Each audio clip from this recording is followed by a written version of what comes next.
Okay. I almost called an ambulance on our second date.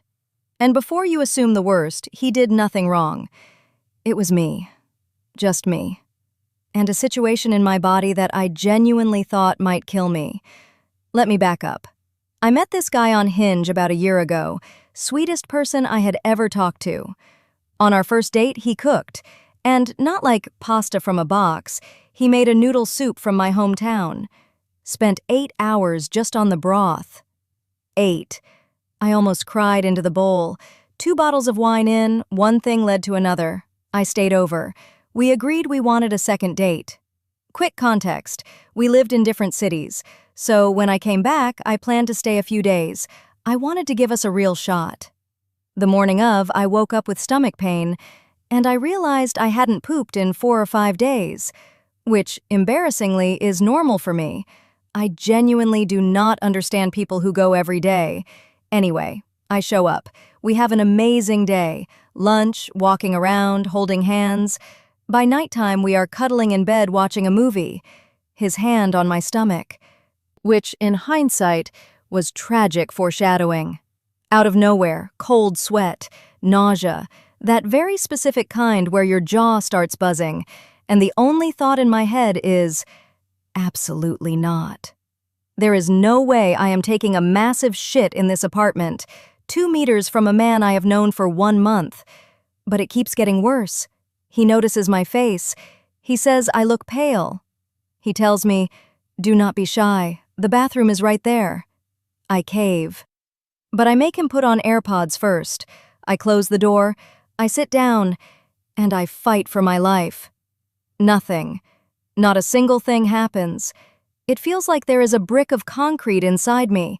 I tell myself it just needs more time. I crawl back into bed pretending everything is fine. 10 minutes later, I am seeing stars. Like actual little flashing dots.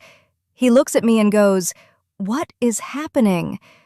And I finally just say it. "I think I am severely constipated. I think I might pass out. It is past midnight. Every pharmacy is closed." He starts Googling, finds a 24-hour pharmacy on the other side of town. But first, and I love him for this, we call the emergency room. I am half crying to a nurse on speaker, trying to explain that my body is failing. She tells us it is probably just severe constipation. Try over-the-counter first. Come in if it gets worse. He grabs his jacket. He gets on his bike. At midnight. In the rain. For a girl he has known for 1 month. He comes back with fiber packets, which, in retrospect, was the wrong move. Attempt 1. Fiber powder in a huge glass of water. Nothing. We genuinely consider calling an ambulance, decide to sleep it off instead. Next day he goes to work. I stay behind, alone, fighting demons in his apartment. Mostly just lying on his couch, sweating. He comes home that evening with a small paper bag. Says he asked the pharmacist for, quote, "the strongest thing you have." Attempt 2. Suppositories.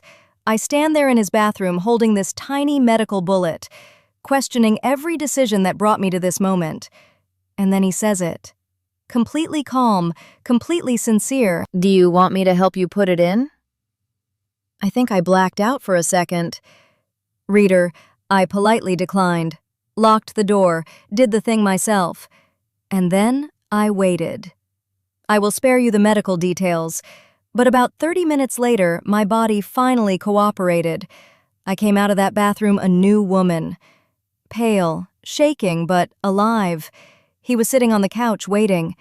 He looked at me and just said, "You okay?" I nodded. I cried a little.